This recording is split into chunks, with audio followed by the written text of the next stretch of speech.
urarizwa n'uko utigeze ubasha kwiga ngo urangize amashuri, urarizwa n'urushako rwakubereye nk'ikuzimu, urimo urarizwa n'imibabaro y'abavandimwe bakwanze. Ahari hari umubabaro wagiye urakwihererana, ntukibasha no kujya guterana ngo ujye mu rusengero, cyangwa se warijijwe n'abakabaye abaguhumuriza, abashumba bawe, abavandimwe mu buryo bwo mu mwuka, cyangwa urimo uraririra mu nguni z'ibyaha byinshi Satani yagushizemo. Uyu munsi wa none ukabona uri mu mwijima w'isi. Hari abarizwa n'ubusinzi bw'indengakamere, sinzi umubabaro w'uko umeze mwene data. Hari abarira kuko bagiye kure iwabo mu bihugu bitandukanye, akagenda akabona hari atazongera kugira amahirwe yo kugaruka iwabo mu rugo. Ariko uyu munsi wa none uwo mubabaro wowe Yesu arawuzi. Imana nishimwe cyane. Ariko Imana yari iri mu mugambi wo kuza kubatabara, yari irimo gutegura umucunguzi. Ndagira ngo mubwire ngo Imana irimo irategura umucunguzi wo guhoza amarira yawe. Ahari uyu munsi iri jambo nkuzanire ndi umucunguzi ku buzima bwawe. Imana iravuga ko ikuzi, wenda uruhijwe n'ubwo buraya bwakubanye, bwakuzitiye, ubona ubaye muri urwo ruzitiro, ubona kuba hari uko wasambana, ubona kugira ngo abana baramuka ari uko wasambana, ubona nta yindi si ufite usibye iyo ngiyo, kandi ukaba ufite umubabaro w'uko uzarimbuka kubera ibyo byaha urimo, kandi ukaba ufite umubabaro w'uko ibyo bintu urimo bihora bibabaza ubugingo bwawe. Ariko Yesu ni umunyambabazi, arimo arakwimvita, arakurarika ngo ahanagure amarira yawe. Imana nishimwe cyane. Nimba n'umuborogo, iyo birijya kuvuga ngo yari afite amarira avanze n'intimba n'umuborogo, umva ibi bintu mwene data, ni na bya magambo Imana yabwiye Mose ngo numvise gutaka no kuniha k'ubwoko bwanjye butakishwa n'imibabaro barimo guhurira nayo mu gihugu cy'Egiputa. Uyu munsi wa none hari umwami wa Egiputa ugutwaje igitugu, wagiye uza akatwara ibyawe, wagiye usenya ibyo wubatse byose, wagiye ugutenguha mu rukundo, wagiye ubabaza umutima wawe. Ariko Imana irimo iratuma umucunguzi nk'uko yatumye Mose. Uyu munsi irimo irantuma ngo ninkubwire ngo hoza ijwi ryawe, ndetse we kuboroga, ngo amaso yawe yo gushokamo amarira. Igiti cyabaho iyo cyumvise imvura, iyo cyumvise amazi, iyo cyumvise ijambo ry'Imana. Uyu munsi ushobora kuba wari umeze nk'inkingi ikomeye mu muryango wawe. Ndavuga inkingi ikomeye mu muryango wawe. Ahari babonaga wakabera ubwugamo, bakubona nk'igiti kirekire cyane, cyangwa se muri sosiyete abantu bakubonaga nk'umuntu wazana ibisubizo mu bandi, umuntu ufite ubereye abandi umugisha. Igihe kikagera ukamera nk'aho agaciro kawe katakaye, bamaze kumeneka imitima. Ndavuga ngo Yesu ntabwo ajya akorana n'abantu bagifite amababa. Wenda ufite amababa, uratekereza ko uzakemura ibyo bibazo byawe, uri muri iyo nyanja urimo urayoga, urakeka ko uzayambuka. Ariko reka nkubwire ngo ntabwo uzabyishoboza. Umwana w'umuntu afite imbaraga zisanzwe, ariko Imana ije mu izindi mbaraga zidasanzwe. Icyo Imana yohereje Mwuka Wera ni ukugira ngo Mwuka Wera tunihire iminiha imbere y'Uwiteka, ni ukugira ngo Mwuka Wera duhe izindi mbaraga zibasha kunesha ibitugerageza, ni ukugira ngo Mwuka Wera duhe amaso yo kureba intambara turwana, ni ukugira ngo Mwuka Wera dushoze kunesha imyambi ya wa mubi Satani. Rero uyu munsi wa none emerera Imana, akira agakiza k'Uwiteka.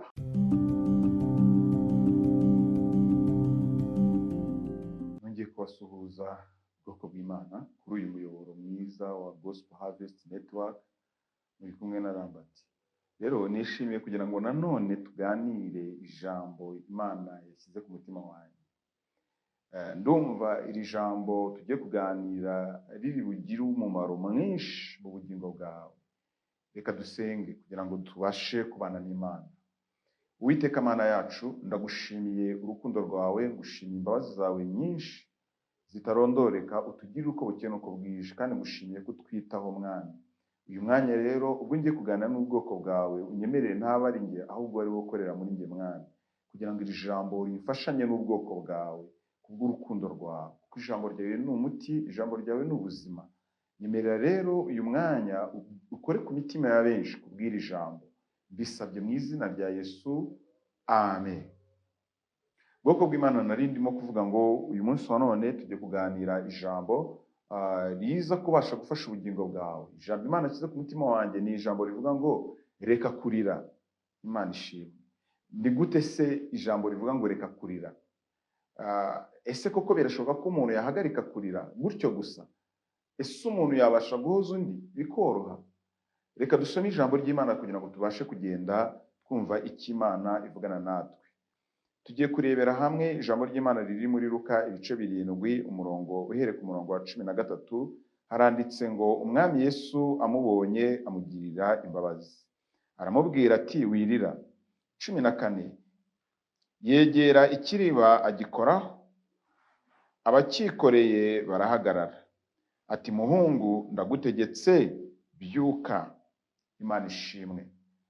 Haleluya. Iri ni ijambo rikomeye ryiza kandi ry'umunezero n'ibyiringiro. Iyi ni inkuru imwe igaragara muri Bibiliya y'umugore w'umupfakazi wari ufite umwana w'ikinege. Bari batuye mu mudugudu w'ahantu bita Inayini. Yesu yakoze iki gitangaza ahoza uyu mubyeyi. Uyu mubyeyi yari afite umubabaro mwinshi ukomeye. Uyu mubyeyi, uyu mwana w'ikinege yari afite, umudamu yari umupfakazi, yari afite umwana w'ikinege, ngo nuko umwana we arapfa. Abaturanyi baramwegera kugira ngo bamuherekeze bajye gushyingura umwana. Icyo bari bashoboye ni ukumuherekeza bakajya gushyingura umwana we. Nubwo nabo bari bafite umubabaro, nubwo nabo bari bafite agahinda, ariko kandi nta kindi kintu nk'abantu bagombaga kurenzaho kugira ngo bafashe uyu mubyeyi, usibye n'ubundi rede kumutandukanya n'umwana we. Iyo nitegereje umubabaro w'uyu mubyeyi uratangaje kandi urababaje cyane. Uyu mubyeyi mu magambo make yabuze umugabo, abura urubyaro rwinshi. Yari afite umwana umwe ari we umugabo yamusigiye. Yagize amahirwe yo kugira abana benshi, bivuga ngo ahazaza he hose yari ahatakaje, isi ye yasaga nk'imurangiriyeho. Umubabaro w'uyu mubyeyi wari umubabaro w'indengakamere, ariko Yesu ajya abona imibabaro yacu. Yesu azi intimba zacu. Mwene data, iri jambo rirakubwira ngo reka kurira, Yesu niwe uvugana nawe. Nta byiringiro umuntu wese agomba guha umubyeyi yuko hazaza he hazabaho akanezerwa. Isi y'uyu mubyeyi yari umutware we, isi y'uyu mubyeyi yari umwana we rukumbi yari asigaranye. Nibyo byari ibyishimo bye ndetse n'umunezero we. Kandi abari baje kumushyigikira kugira ngo yenda bamufate mu mugongo ntibari bafite ubushobozi bwabasha guhoza amarira y'uyu mubyeyi. Yari afite amarira y'imbere mu mutima, yari afite amarira arenze ay'umuntu yabona n'amaso. Umutima we wari uhangayitse, uremereye cyane. Ariko birambwiye ngo Yesu ahura n'abo bari bikoreye ikiriba. Ikiriba ni umurambo bagiye gushyingura. Yesu ngo arangije amurebye amugirira impuhwe. Mwene data, Yesu agufitiye impuhwe. Nkuzaniye ijambo uyu mwanya rikubwira ngo Yesu agufitiye impuhwe, kubera yuko niwe wenyine ubasha guhoza amarira yawe, agakuraho umubabaro wawe. Rimwe na rimwe muri iyi si duhura na byinshi bituzanira umubabaro, kandi ntabwo dushobora kubikwepa. Tubabazwa cyane, tukarizwa cyane no gutenguha n'ibyo twiringiye tutabonye, tugatenguha n'inshuti twizeye zitaduhaye urukundo nk'uko twazikunze, tugatenguha n'abavandimwe. Kenshi na kenshi tukarizwa n'uburwayi, tukarizwa n'ubukene, amadeni, ibintu bitandukanye. Ndetse hari n'intimba zikomeye ziba mu mitima yacu, rimwe na rimwe udashobora gusobanura umuntu ngo yumve uburemere bw'umubabaro wawe. Ariko nagira ngo mbwire ngo amarira yawe yageze imbere y'Uwiteka, kuko Imana ifite icupa ibikamo amarira y'abana b'abantu. Imana ntabwo isuzugura urira, ariko Imana ihoza abarira. Imana ishimwe cyane. Mu by'ukuri uyu mubyeyi nta n'umwe wagombaga kumuhoza. Wenda bari kuza bagatanga buje nk'uko bimera mu muco, wenda cyangwa se bya bindi bita ngo ni peteroli nk'uko babyitaga mu Kinyarwanda. Ni ukuvuga ngo bakamusigira amafaranga yo kumufasha muri uwo mubabaro. Wenda bari kuza bakamusura iminsi mikeya, ariko ntibari kuzahoraho. Uyu mubabaro w'uyu mubyeyi wari umubabaro ugaragaza ko isi ye irangiye, ahazaza he nta byishimo azongera kubona. Ariko Yesu yari agifite igisubizo ku buzima bwe. Aramubwira ngo wirira. Uyu mwanya nanjye ndimo nakubwira ngo wirira. Umwami Yesu aravugira muri njyewe ngo wirira. Imana izi umubabaro wawe. Imana ishimwe cyane. Haleluya. Imana ijya imenya imibabaro y'abana bayo. Reka nkubwire, kurira si ikibazo. Nta nubwo Imana isuzugura amarira yawe, ariko Imana yiteye kugira ngo ihoze amarira yawe. Imana ishimwe. Erega burya n'abizera nyakuri, bamwe b'abanyambaraga twita abakiranutsi cyangwa abakomeye, nabo bajya barira amarira, bakaririra mu rwihisho, ariko bakaboroga imiborogo myinshi. Babandi nyine tubona bameze nk'abakomeye, kuko nta kintu na kimwe cyabuza umwana w'umuntu kurira, ariko Yesu wenyine niwe ujya uhanagura amarira. Imana ishimwe.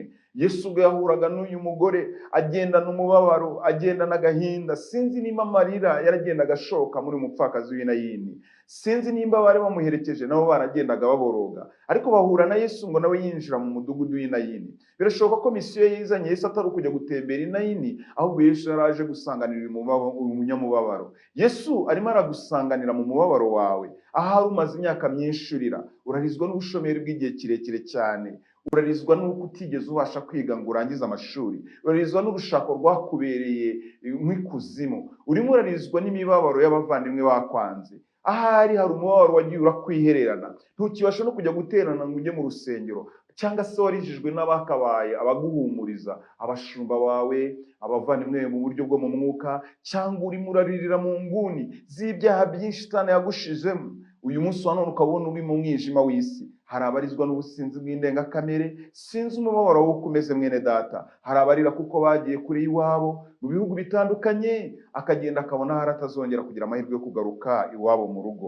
Ariko uyu munsi wa none uwo mubabaro wowe Yesu arawuzi. Imana nishimwe cyane. Yesu yita ku mibabaro y'abana b'abantu. Ntabwo Yesu yaje yemviswe n'uyu mupfakazi. Wenda uyu munsi Yesu ntabwo uzi neza ko yakwemvise, ariko Yesu we agambiriye kuza kuvugana nawe. Yasaga nk'uza yigira i Nayini, yasaga nk'ufite misiyo yisanzwe, ariko ntabwo yigeze yirengagiza uyu munyamubabaro. Ngo arangije ngo ahagarika abari bikoreye ikiriba, abwira umupfakazi ngo wirira. Imana ishimwe. Yesu arimo arakubwira ngo wirira. Imana nishimwe cyane. Arangije ngo akora kuri cya kiriba, abwira umwana w'umuhungu, muhungu ndagutegetse byuka. Imana ishimwe cyane. Mbega umunezero ukomeye uyu mubyeyi yarabonye. Yesu ntabwo bimugombera gukoresha imbaraga ndende. Ijambo rye rifite imbaraga, ribasha guhumuriza ubugingo bwawe. Ahari iri jambo Yesu akugemuriye, aragira ngo gukure muri iyo nguni y'umubabaro. Umunsi umwe Imana yitegereje Mose yari yaragiye mukumbi w'intama za Yetiro. Yari amaze imyaka myinshi ari mu butayu, aragiye mukumbi w'intama za Yetiro imyaka 40. Ubwo yari yaravuye kwa Farawo, yarasize Abisirayeli bari mu mubabaro. Ubwo yahungaga Farawo ngo atazamwica, igihe Mose yakizaga umunyegiputa warwanaga n'Umwisirayeli, bikarangira Mose yishe umunyegiputa, maze agahunga atekereza ko Farawo azamwica. Ariko ahunga zikasize bene wabo mu mubabaro ukomeye cyane. Aragenda, Imana yemera ko amara mu butayu aragira intama za Yetiro imyaka 40. Ariko nyuma y'imyaka 40 ishize, Imana yakomeje kuzirikana amarira y'Abayisiraheli, ngo isanga Mose ngo aho yaraturikirije umukumbi, cyangwa se yagiye kuragirira. Bivuga ngo guturikiriza umukumbi, naho yari yagiye kuragirira intama cyangwa se amatungo ya sebukwe Yetiro. Imana ishimwe. Ibwira Mose wari wibereye aho ngaho nk'umushumba wamaze kwemera ubuzima, iramubwira ngo Mose ntibirarangira. Mose ngabona igihuru cyaka kirimo umuriro waka kitazima, aringije ngo aragisatira aracyegera. Ariko Imana iramubwira ngo Mose kwetura inkweto ze kuko aho ahagaze arahera. Mu magambo akomeye Imana yaramubwiye ngo Mose, numvise kurira k'ubwoko bwanjye butakira muri Egiputa, bunihishwa n'uburetwa bwa Farawo. Imana ishimwe cyane. Mose yari azi ko ari wenyine uzi uburemere bw'umubabaro yasize mu Banyesiraheli bari muri Egiputa bababajwe n'ubucakara. Ntabwo yari azi ko hari Imana yitaye ku mubabaro w'abo bantu. Ariko muri iyo myaka 40 kuboroga kw'abo bantu ko ari kwarageze imbere y'Uwiteka. Iyo mu marira yawe amaze kuzura icupa ry'Imana, Imana ifite icupa yateguye rijyamo umubabaro wawe n'amarira yawe, kandi ntabwo Imana izaceceka ku mubabaro wawe. Imana ishimwe. Dawidi yaravuze ngo natakiye Uwiteka ni mu mubabaro wanjye, ngo narindi mu rwobo rwo kurimbuka, ngo mpagaze mu rwondo rw'ishayo, ngo ariko Uwiteka yumva gutaka kwanjye, ankura muri urwo rwobo, amagarika ibirenge ku rutare, ashyira indirimbo nshya mu mutima wanjye. Imana ibwira Mose ngo subirayo, ugende ujye kure ubwoko bwanjye butakishwa bunihishwa n'uburetwa bwa Farawo, ugende ubukure muri ubwo buretwa, ubujyane mu gihugu cy'amasezerano. Mwene data, ubwo Imana yarimo kuvugana na Mose, Abayisiraheli ntabwo bari bazi ibyo Imana irimo gupanga. Bo bakomeje uburetwa bwabo, ariko Imana yari iri mu mugambi wo kuza kubatabara. Yari irimo gutegura umucunguzi. Ndagira ngo mbwire ngo Imana irimo irategura umucunguzi wo guhoza amarira yawe. Ahari uyu munsi iri jambo nkuzanire umucunguzi ku buzima bwawe.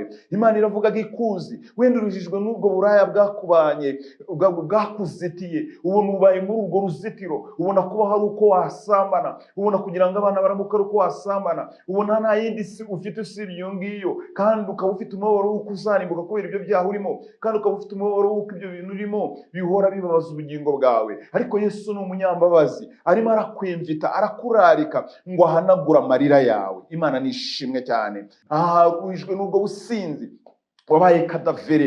Iyo ugiye kwitegereza mu gitondo usanga warangirije ibintu byinshi. Iyo ugiye kwitegereza usanga hahise wese waramaze kuhatakaza. Ahazaza wahareba nawe ukabona ntahahari, kubera yuko wamaze kubatwa n'icyo cyago. Ariko mwene data, Yesu arashaka kuguhoza ayo marira yawe. Rimwe na rimwe hari n'amarira atagaragara inyuma ku maso, ashoka mu mutima cyane. Amarira yo mu mubabaro ashoka ku mutima. Imana ishimwe cyane. Haleluya. Uyu munsi nkuza n'ijambo, uyu mubyeyi yari arimo kuboroga, uyu mubyeyi ntawe wabashaga kumuhoza, uyu mubyeyi ntawe wagombaga kumusubiza umwana we, ariko Imana yamuremye yari ifite igisubizo ku buzima bwe.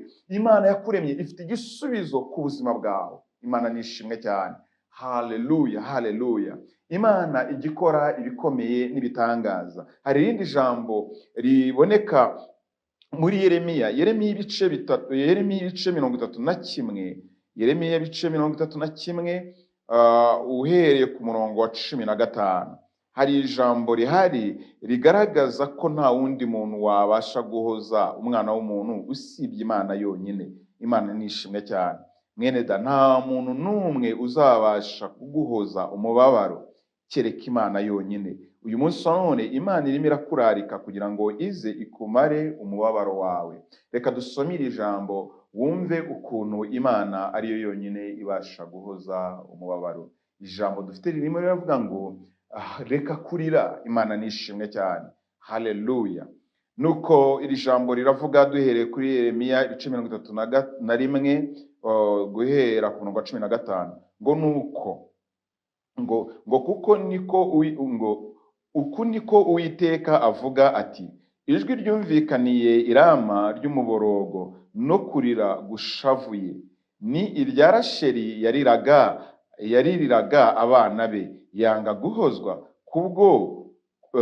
kubwabo kuko batakiriho. 16. Uku niko Uwiteka avuga ati, hoza ijwi ryawe we kuboroga, n'amaso yawe ye gushokamo amarira, kuko umurimo wawe uzaguhesha ingororano. Niko Uwiteka avuga, kandi bazagaruka bave mu gihugu cy'ababisha. Imana nishimwe. Imana nihabwa icyubahiro. Aba ni abamama babiri bari bafite umubabaro ujya kungana. Uyu mumama w'Inayini wari ufite umwana umwe w'ikinege, kandi nawe wari umupfakazi, agapfusha umugabo bwa mbere. Iyo ni intimba ikomeye. Ubwa kabiri agapfusha umwana w'ikinege. Izo zari imbaraga ze n'amaboko ye. Uyu mubabaro wasaga nk'aho ari umubabaro uri permanent, uzahoraho. Ariko reka nkubwire, ibyo tubona bimeze nk'ibizahoraho, mwene data, siko Imana ibireba. Nasomye ijambo rimbwira ngo ikintu cyose Imana yakigeneye igihe cyacyo. Uyu mupfakazi w'Inayini birimo turamureba afite umuruho ukomeye n'umubabaro, ariko Yesu ngo aramuhoza, arangije amugarurira umwana we. Icyasaga nk'umubabaro uzahoraho kirangira uwo munsi. Turimo turareba hano rero muri Yeremiya igice cya 31 umurongo wa 15, ngo Rasheli arira yanga guhozwa ngo kubw'abana be batakiriho. Imana ishimwe. Ntabwo uyu Rasheli yarizwaga n'umwana umwe, ngo yarizwaga n'abana benshi. Ngo ararira yanga guhozwa, ngo yari afite ijwi, ngo yari afite amarira avanze n'intimba n'umuborogo. Iyo birijya kuvuga ngo yari afite amarira avanze n'intimba n'umuborogo, umva ibi bintu mwene data, ni na bya magambo Imana yabwiye Mose ngo numvise gutaka no kuniha k'ubwoko bwanjye butakishwa n'imibabaro barimo guhurira nayo mu gihugu cy'Egiputa. Uyu munsi none hari umwami wa Egiputa ugutwaje igitugu, wagiye uza akatwara ibyawe, wagiye usenya ibyo wubatse byose, wagiye ugutenguha mu rukundo, wagiye ubabaza umutima wawe. Ariko Imana irimo iratuma umucunguzi nk'uko yatumye Mose. Uyu munsi irimo irantuma ngo ninkubwire ngo hoza ijwi ryawe, ndetse we kuboroga, ngo amaso yawe yo gushokamo amarira, yewe ntihakagire ubona umubabaro wawe. Ahari ubabajwe nuko watandukanyijwe n'uwo mwashakanye, ubabajwe nuko hari uyu munsi none umuntu wakundaga cyane yakwanze. Sinzi niko ubabajwe uko bingana. Ahari amaso yawe arimo arashokamo amarira, cyangwa se umutima wawe warashwanyaguritse, ariko Imana niyo yonyine mu dogiteri ubasha kuvura umutima. ibasha gukemura ibibazo, kuko Imana ivuga ijambo ibasha kuza gusohoza. Ibwira Rasheli iramubwira ngo hoza ijwi ryawe n'amaso yawe yo gushokamo amarira, kuko haracyari ibyiringiro ry'amaherezo yawe. Reka nkubwire, amaherezo yawe ntabwo uzarangiriza amaherezo muri uwo mubabaro. Bambwira ngo hari ibyiringiro by'amaherezo yawe, avuga ngo uko umurimo wawe uzaguhesha ingorano. Mwene data, ndimo ndakwinginga ngo shaka umurimo ukorera Uwiteka, shaka igikorwa ukorera Imana, kuko icyo gikorwa ukorera Imana cyose kizaguhesha ingorano. Ahari uyu munsi urarira, wenda waranasenze ubana n'Imana, ariko kugeza igihe urabona ibihe bibaye nkaho biba birebire, ubona ibihe bimeze nkaho bitazahagarara. Ariko ndimo ndakubwira ngo hari umunsi Imana izahanagura amarira yawe. Ya Mana yahanaguye amarira ya Yakobo yaririraga Yozefu ubwo yari yaratandukanyijwe na Yozefu. Yozefu bene se baramugurishije mu Bayishimeli bakamujyana muri Egiputa. Wari kuza guha opportunity cyangwa amahirwe Yakobo kugira ngo agarure Yozefu, akamubwira ati Yozefu twaramubonye ariko afungiye muri Egiputa. Ntekereza ko Yakobo yari gukoresha imbaraga nyinshi kugira ngo ajye kugarura umwana we yatekerezaga ko ameze nk'uwapfuye. Ariko Imana yaretse ararira neza, amarira yuzuye icupa ry'Uwiteka. Uko niko Imana arimo gutunganyiriza Yozefu mu nzu y'imbohe, irangije iramwimika imugira umuntu ukomeye muri Egiputa, yongera guhura na se. Imana yarasoje umugambi mwiza. Yewe ayo marira ushobora kurimo kuyarira utekereza ko Imana yagutaye, ariko ari ifite Imana yaguhaye kugira ngo uce aho hantu uzabashe kwicara nawe nk'uko Yozefu yicaye mu mwanya ukomeye wa Egiputa, ayoboye akongera guhura na se anezerewe. Uyu munsi rero Imana ifite igisubizo cyawe mwene data. Birambwira muri Zaburi, ngira ngo ni muri Zaburi ya 30, Zaburi ya 30:5, haravuga ngo ahari kurira kwararira umuntu nijoro, ngo ariko bwacya haleluya impundu zikavuga. Mwene da, ahari kurira kwararira umuntu nijoro, ahari umuntu yararirwa n'imisonga, ahari umuntu yababazwa n'uburwayi amezi 5, umwaka, imyaka 5, iryo rikaba ari ijoro rye, iryo rikaba ari season y'umubabaro we, ariko bwacya impundu zikavuga. Nta giherezo ryawe uzarirangiriza muri iyo ntimba n'umubabaro. Imana irimo irakurembuza, irakwemvita ngo ngwino uyisange, uve muri iyi si y'abantu badafite ibyiringiro, winjire mu isi y'abantu bafite ibyiringiro, aribo bantu biringiye Uwiteka Imana yabo. Haracyari ibyiringiro. Nasomye ijambo rimbwira ngo haracyari ibyiringiro yuko igiti gitemwa, ngo cyarangiza gutemwa, ngo n'imizi yacyo igasazira mu butaka, ngo igisitsi cyacyo kikarengwaho n'umukungugu, ngo ariko iyo cyumvise imvura ngo kirongera kigashibuka kikamera nk'igiti gifite ibishami by'ibitontome. Reka ngereranye iki giti nk'ahantu hari umuvumu muremure, abagenzi bacagamo bakahugama, bakitegerezaga bakabona ari igiti cyiza, cyangwa ntekereze ko cyari igiti wenda cy'amatunda cyangwa se cy'amacunga, abantu bugamagamo bakarya n'amacunga yacyo. Ariko igihe kimwe kikaza gutemwa, abagenzi bahaca ntibakibone, bahaca bakicwa n'izuba, bakagira ngo ntikizongera kubaho. Imikungugu warakirenzeho, abatarigeze kukimenya ntibamenye ko cyahabaye, ariko abakiriye ibyiringiro ko icyo giti cyabaho, iyo cyumvise imvura, iyo cyumvise amazi, iyo cyumvise ijambo ry'Imana. Uyu munsi ushobora kuba wari umeze nk'inkingi ikomeye mu muryango wawe. Ndavuga inkingi ikomeye mu muryango wawe, ahari babonaga wakabera ubwugamo, bakubona nk'igiti kirekire cyane, cyangwa se muri sosiyete abantu bakubonaga nk'umuntu wazana ibisubizo mu bandi, umuntu ufite ubereye abandi umugisha. Igihe kikagera ukamera nk'aho agaciro kawe katakaye, yemwe ukamera nk'aho n'umukungu wakurenzeho nta n'umuntu ukizi ko wigeze kuba umuntu w'umumaro. Ariko Imana iracyafite umugambi ku buzima bwawe. Imana niyo ifite amasezerano yawe ku buzima bwawe, irayafite mu biganza byayo. Nasomye ijambo rimbwira ngo Yesu niwe uzi ibizabaho. Mwene da, Yesu kuko azi ibizabaho arakurembuza kugira ngo aguhoze ayo marira yawe, kugira ngo akubwire ngo haracyari ibyiringiro by'amaherezo yawe, kugira ngo akubwire ngo umurimo wawe uzaguhesha ingorano. Ahari rimwe na rimwe utekereza ko n'imirimo wakoze yatakaye,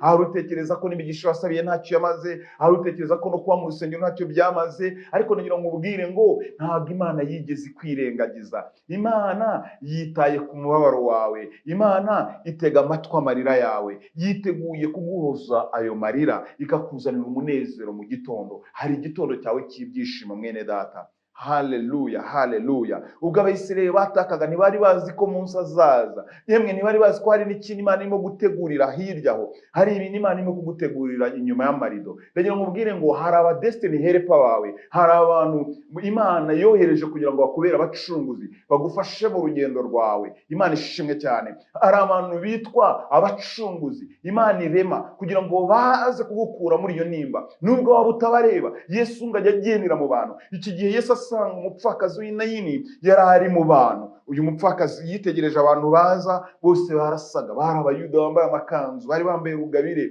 basaga nk'abigira mu murwa, ariko hari harimo umucunguzi, kandi uwo mucunguzi yari udasanzwe, ni Kristo. Imana ishimwe cyane. Haleluya. Hari abantu benshi bakuzengurutse, ariko harimo n'umucunguzi Imana irimo kuzaniramo kugira ngo aza gukure muri uwo mubabaro. Kandi uyu mucunguzi aje avuga ijambo rimwe. Yesu yaraje avuga ijambo rimwe. Yesu ajya azira mu muntu uri bukubwira ijambo rikubera igisubizo. Yesu azira mu muntu ukuzaniye urufunguzo rwo wakomanze inshuro nyinshi ntihafunguke. Imana nishimwe.